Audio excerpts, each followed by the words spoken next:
بسم اللہ الرحمن الرحیم نحمدہ و نصلی علی رسولہ الکریم۔ معزز خواتین و حضرات، آج کا ہمارا موضوع ہے اردو ادبی مصوری۔ جس طرح فارسی سے، ایران سے شاعری کی روایات ہمارے ہاں آئیں، جن میں غزل جو تھی وہ سب سے نمایاں، اور فارسی ہی سے یعنی ایران ہی سے جو ادبی مصوری ہے وہ بھی ہمارے بر صغیر میں آئی، اور پھر اس کا جو پہلا جدید یا 20ویں صدی میں جو اس کا ہمیں پہلا نقطہ آغاز ملتا ہے وہ ہمارے مشہور و معروف مصور عبد الرحمن چغتائی صاحب کی مصوری ہے۔ چغتائی صاحب کو یہ اعزاز حاصل تھا کہ وہ علامہ اقبال کی جو شام کی محفل یا صحبت ان کے گھر میں رہائش میں ہوتی تھی، جس میں اس وقت بیٹھنے والے، شرکت کرنے والے علامہ کے نیاز مند لوگ ہوتے تھے، جن میں مشہور ایم ڈی تاثیر، خلیفہ عبدالحکیم، عبدالمجید سالک، غلام رسول مہر، اور ان میں ڈاکٹر عبداللہ چغتائی۔ یہ عبد الرحمن چغتائی کے بڑے بھائی تھے اور ماہر تعمیرات۔ اس حوالے سے چغتائی صاحب علامہ کے پاس بیٹھتے اور ان کے علم سے فنون لطیفہ کو سمجھنے کی کوشش کرتے، اور وہ چونکہ مصور تھے، اس وقت ان کے ہاں جو شعری غلبہ تھا وہ مرزا اسد اللہ خان غالب کی شاعری تھی۔ غالب کی شاعری کی مصوری کا جو نسخہ مرقع چغتائی کی صورت میں معرض وجود میں آیا 1928 میں، اس کا دیباچہ بھی علامہ اقبال نے لکھا، اور وہ انگریزی میں ہے، یعنی دیوان غالب، اس مصوری عبد الرحمن چغتائی، زبان غالب کی، اور اس میں نقش جو ہیں وہ عبد الرحمن چغتائی کے، اور یہ نسخہ جو ہے یہ مرقع چغتائی کہلایا۔ اس کا دیباچہ علامہ نے، جیسے میں نے کہا، انگریزی میں لکھا، اور وہ شاید اسی ارادے سے تھا کہ ان کا جو نقطۂ نظر ہے فنون لطیفہ کے بارے میں وہ ذرا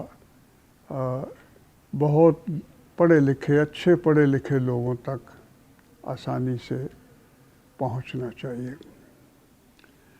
مرقع چغتائی میں جو نقش ہیں یعنی تصاویر ہیں، یعنی اشعار کی جو تشہیری مصوری ہے وہ اپنی جگہ پہ اس کا مقام برحق ہے۔ تو علامہ کے حوالے سے لوگوں نے چغتائی صاحب کو بھی سمجھا اور اس یعنی شعر اور نقش میں تعلق کے بارے میں بھی علامہ کے نظریات جانے۔ اب علامہ اقبال کے پاس بیٹھتے بیٹھتے ان کے افکار سے استفادہ کرتے کرتے چغتائی صاحب جو ہیں انہوں نے ظاہر ہے کہ کلام اقبال کے بارے میں بھی سوچنا شروع کیا اور اس پہ بھی انہوں نے کام شروع کر دیا۔ اب یہ 1928 کا زمانہ ہے جو مرقع چغتائی کا۔ اس کے بعد جو رسالے خاص طور پر ماہنامے اردو میں منظر عام پہ آتے رہے اور اس کے ساتھ جو دوسری کتب اردو کی جو ہیں اس کے مختلف اصناف پہ وہ بھی ان کا بھی چرچا جس طرح سے بھی ہوتا تھا، ان کے ہاں بھی مصوری کا رجحان شروع ہوا، جس میں 1935 میں ادب لطیف اور ادب لطیف یعنی جو ماہنامے یا سیمائی یا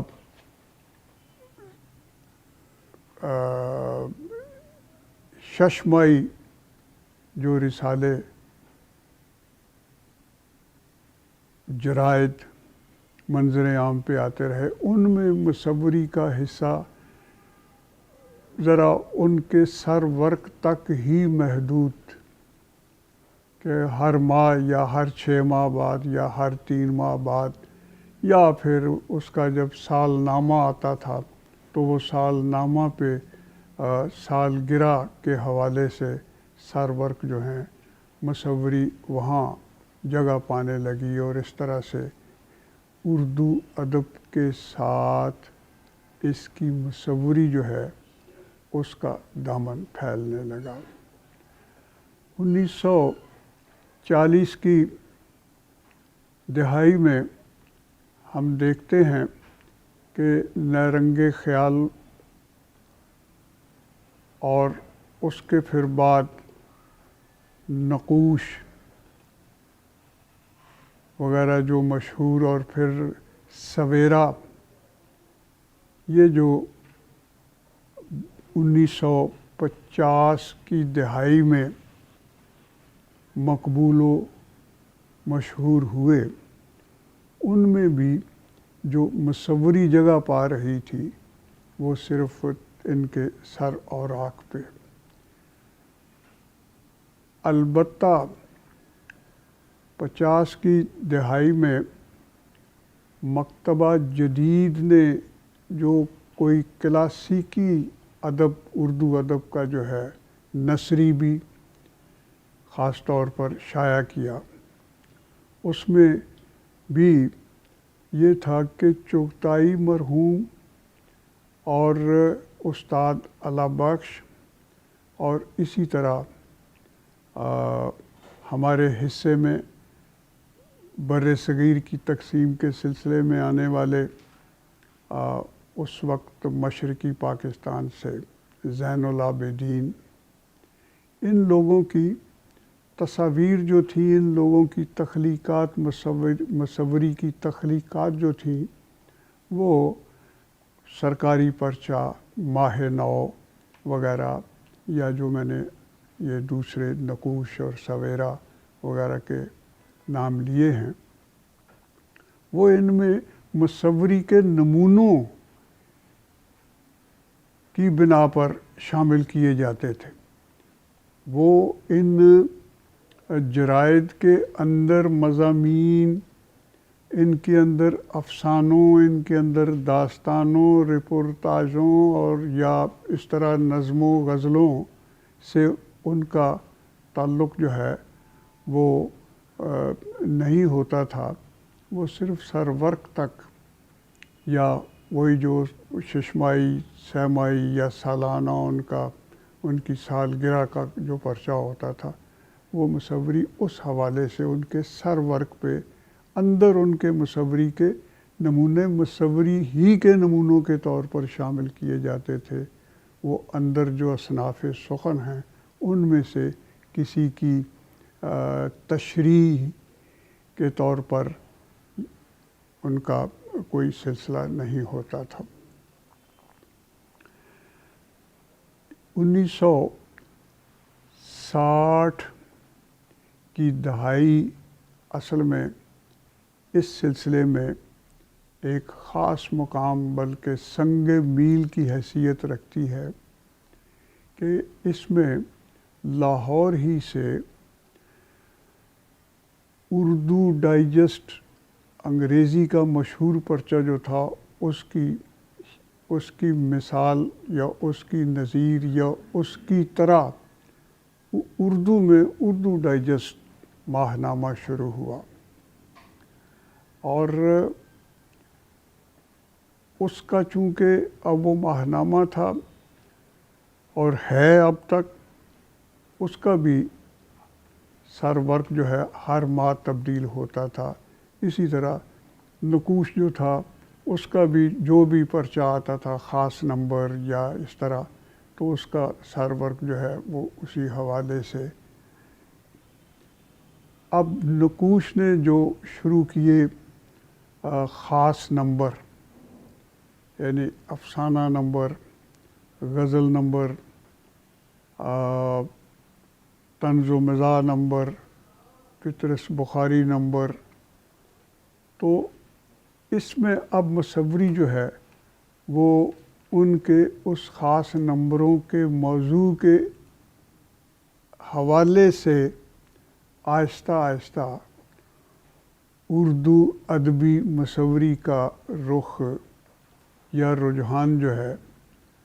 وہ پیدا کرنے لگے. پھر یوں ہوا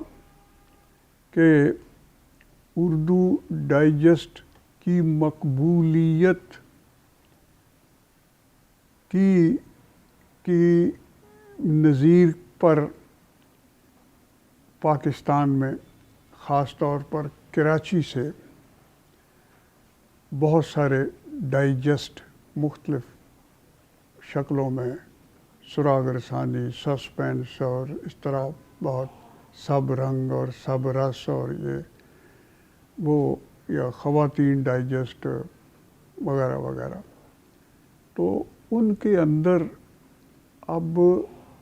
جو موضوعات ہوتے تھے ان کی تشریح کے لیے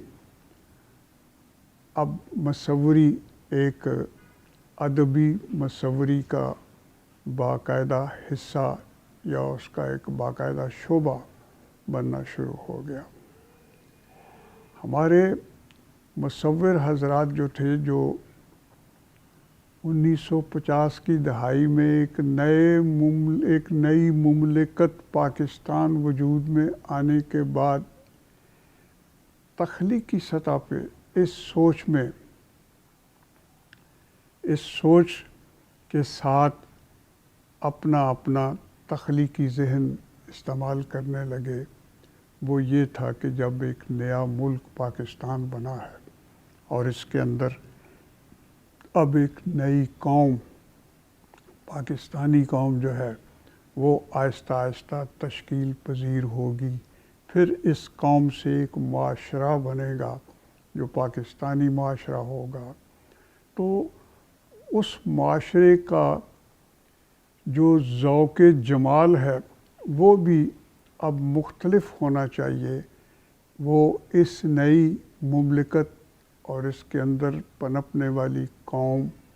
اور اس کی جمالیات کے اظہار کے طور پر اس کا وجود میں آنا ضروری ہے. اس میں جو اس سے پہلے ادب میں وہ جو میں نے کہا ہے کہ لاہور میں شاکر علی کے آنے سے جو باہر سے پڑھ کے آئے ان کے گرد یہاں پڑھے لکھے مصوروں جن میں معین نجمی، جن میں آذر زوبی، جن میں انور جمال شمزہ، جس میں احمد پرویز، جس میں قطب شیخ جیسے مصور حضرات جو ہیں، انہوں نے بھی خاص طور پر اس پاکستانی نئے ذوق جمال کی تسکین کے لیے اپنے ماضی میں کوئی اس طرح کے آثار کی تلاش کی اور ان کے ہاتھ پھر وہ ہمارا قدیم اور عظیم فن خطاطی جو ہے اس کے اندر اجتہاد کے دروازے کھلنے لگے۔ اس میں سب سے پہلے یہی کہ انور جمال شمزہ نے جو اسلامی خطاطی ہے اس کے جو مختلف 6 خط جو ابن مقلہ کی ایجاد، ان کا جو حلیہ خطاطی کا بنتا تھا وہ اپنے پینٹنگ کینوس پہ اس کو پہلے انہوں نے پینٹ کیا۔ وہ خطاطی نہیں تھی، وہ الفاظ نہیں تھے، وہ حروف نہیں تھے، لیکن ان کا جو حلیہ بنتا تھا وہ لگتا تھا کہ یہ خطاطی ہے یا خطاطی کا تاثر ہے۔ حنیف رامے نے اس حلیے کو باقاعدہ حروف کی شکل دی، یہ اس کا بہت بڑا کارنامہ ہے۔ اور اسی سے پھر یہ ہے کہ یہ جو آج ہم جس کو مصورانہ خطاطی کہتے ہیں اس نے اپنی شکل و صورت اور اپنا روپ جو ہے وہ بنایا، سنوارا۔ اب یہ ادب کے ساتھ ایک رشتہ قائم ہو گیا مصوری کا، اور جس کا میں نے کہا کہ اگرچہ وہ سویرا، ادب لطیف، نقوش وغیرہ رسائل کے پہلے سر ورقوں سے، پھر ان کے اندر مصوری کے نمونوں کے طور پر جو اب تک عمل دخل پایا جاتا تھا، وہ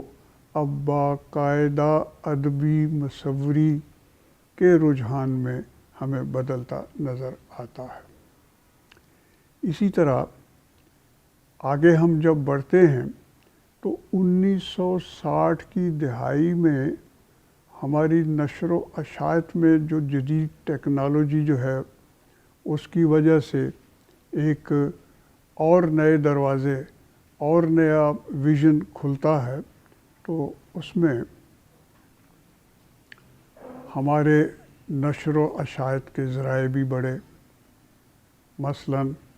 لاہور ہی سے جو پہلے اخبار نکل رہے تھے انگریزی کے،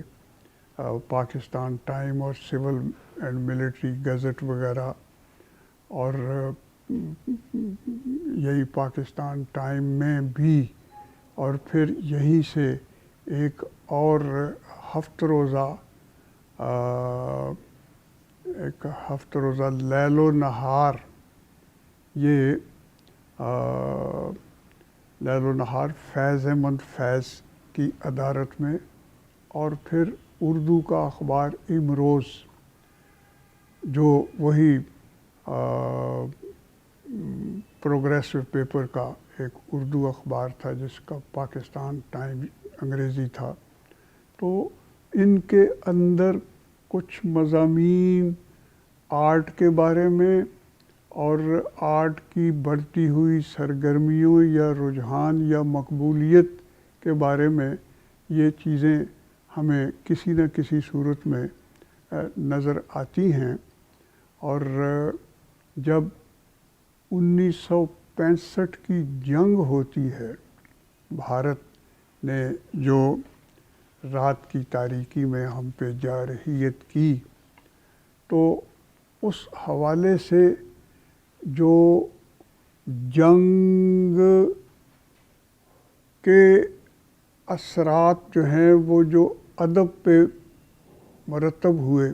ان کے اظہار کے لیے ہمارے خاص طور پر روزناموں میں، ماہ ناموں میں، سیمائیوں میں، ششمائیوں میں اس کے اثرات جو ہیں وہ ادبی مصوری کا کینوس جو ہے اس کو وسیع کرتے نظر آتے ہیں۔ اسی دہائی میں یعنی 1960 کی دہائی میں جو عبد الرحمن چغتائی جو علامہ اقبال کے پاس بیٹھنے اور ان کے افکار سننے کے خوش قسمت تھے، انہوں نے کلام اقبال کی مصوری پہ اپنا مجموعہ عمل چغتائی کی صورت میں شائع کیا، بہت بڑے زبردست سائز میں، اور باقاعدہ انہوں نے کچھ شاید اس کی جو تصاویر کی طباعت تھی وہ جرمنی وغیرہ سے کروائی، کچھ اس طرح کا جو ہم نے سنا ہے۔ تو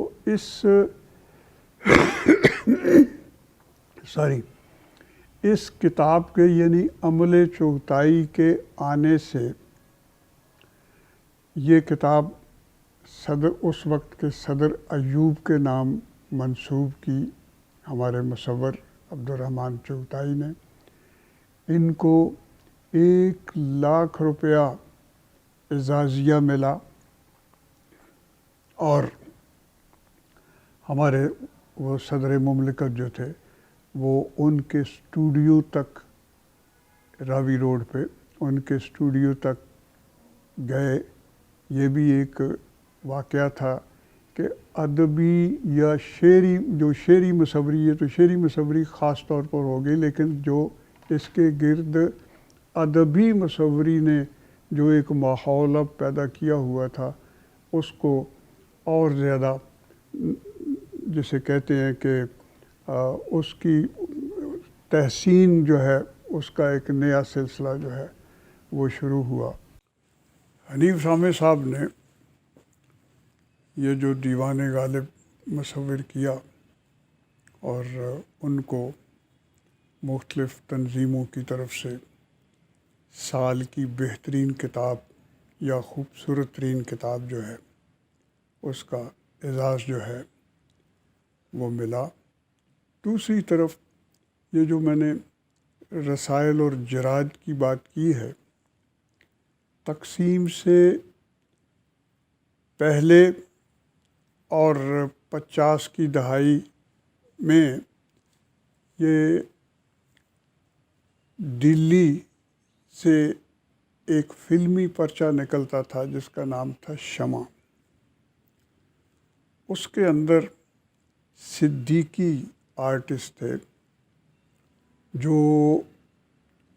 اس کے حصہ نظم کی تصویریں، یعنی غزل، تو وہ غزل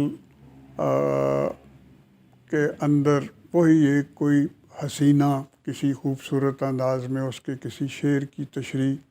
تو وہ اس کے اندر یہ مصوری صدیقی صاحب کی جو تھی وہ کافی مقبول تھی۔ اس کے ساتھ دلی ہی سے کھلونا ایک بچوں کا ماہنامہ تھا، اس کے اندر بھی صدیقی صاحب ہی کی مصوری جو تھی وہ بچوں کے لیے مصوری کے نمونوں میں نظر آتی تھی۔ اس کے یہ تقسیم کے بعد وہ جو شمع جس میں دلی سے جو نکلتا تھا اس میں 50 کی دہائی میں امروز یہ اندرجیت ایک مصور لاہور نیشنل کالج کا ہی پڑھا ہوا،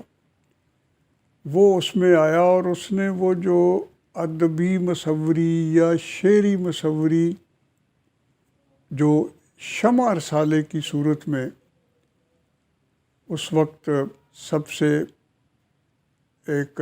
جو شمع رسالے کی خاص خوبی گنی جاتی تھی، اس میں اس نے ایک مخصوص اور اپنے انفرادی سٹائل کو متعارف کرایا جو بہت اچھا، بہت خوبصورت تھا. اور یہ اندرجیت جو ہے یہ وہی امرتا پریتم کا دوست ہے جو بعد میں پھر امروز کے نام سے مشہور ہوا. اب جو پاکستان میں اس شمع کی صورت میں یہاں سے بھی شمع رسالہ شروع ہوا، جس کے اندر اے کریم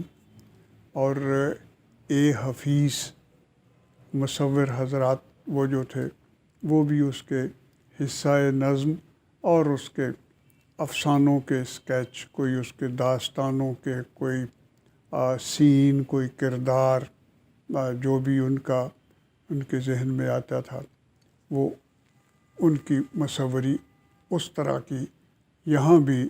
رواج پانے لگی. پھر یہ ہے کہ اس کھلونا پرچے کی شکل میں لاہور سے تعلیم و تربیت فیروسنس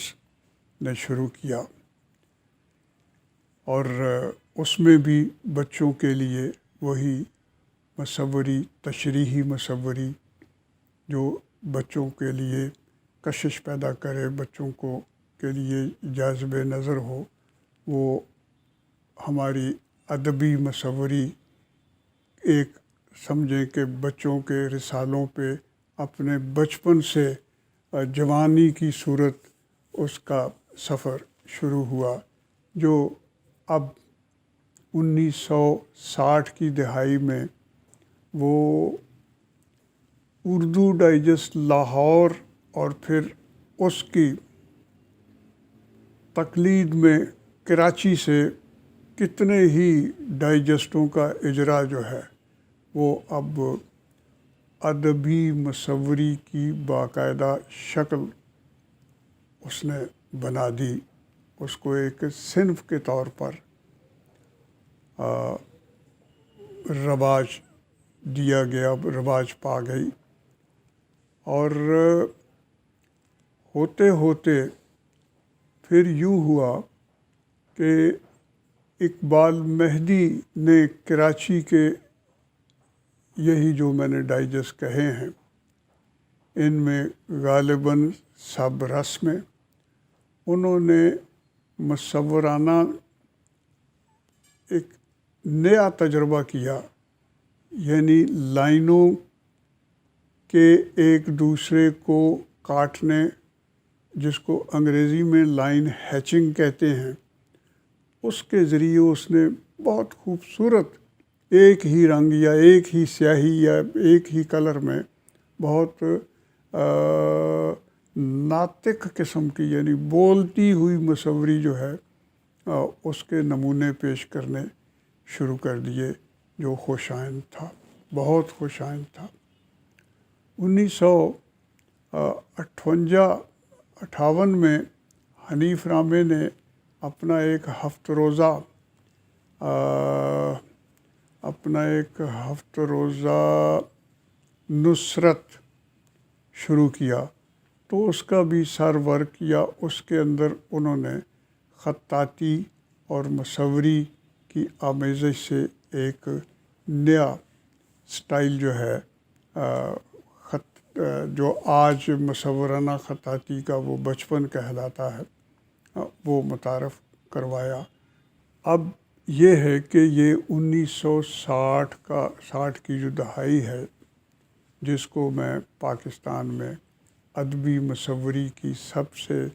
پہلی دہائی اور سب سے مؤثر اور جسے کہتے ہیں کہ مقبول مصوری کی شکل میں، جس کا سارا آگے مستقبل کی طرف ایک کارواں سا ہمیں بنتا دکھائی دیتا ہے. 1965 کی جنگ میں جو ہم پہ جارحیت ہوئی تو میں نے اردو ڈائجسٹ لاہور کے برادرم الطاف کے کہنے پہ ایک سرورک بنایا. نہیں یار یہ اتنا کاٹ تو یہ میں وہ بات نہیں آ رہی، یہ تھوڑا سا 1965 کی دہائی میں یہ جو بھارت کی پاکستان پہ جارحیت ہے 1965 میں، اس نے بھی ہماری خاص طور پر جو ادبی مصوری ہے، جس کے اظہار میں ہمارے جو ڈائجسٹ ماہوار ڈائجسٹ جو ہیں، جو لاہور ہی میں سے ایک داستان اور پھر حقائق اور یہ ڈائجسٹ نکلتے تھے، اس میں اس نے بہت تیزی سے ایک اپنا دامن جو ہے یا اپنا دائرہ کار جو ہے اس کو وسیع کرنا شروع کیا.